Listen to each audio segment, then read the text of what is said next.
Si Inday, taong bahay, kaya wala si boss, nasa Amerika, nag-vacation, sana all. Sila bakasyon, ako lang kita. Bakasyon lang kayo dyan.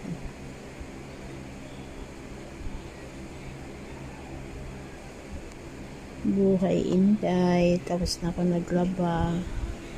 Ayan yung sinampay na dyan.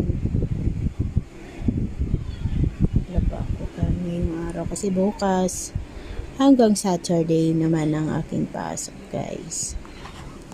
Linis ng sahig, guys. Ayoko talagang maano yung sahig. Malumi. Ewan ko ba, guys, ugali ko talaga yan.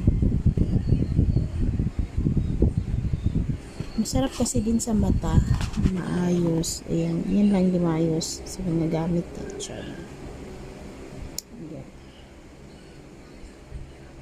Konting ayos-ayos lang. Ayos na. Ang buhay. Bye!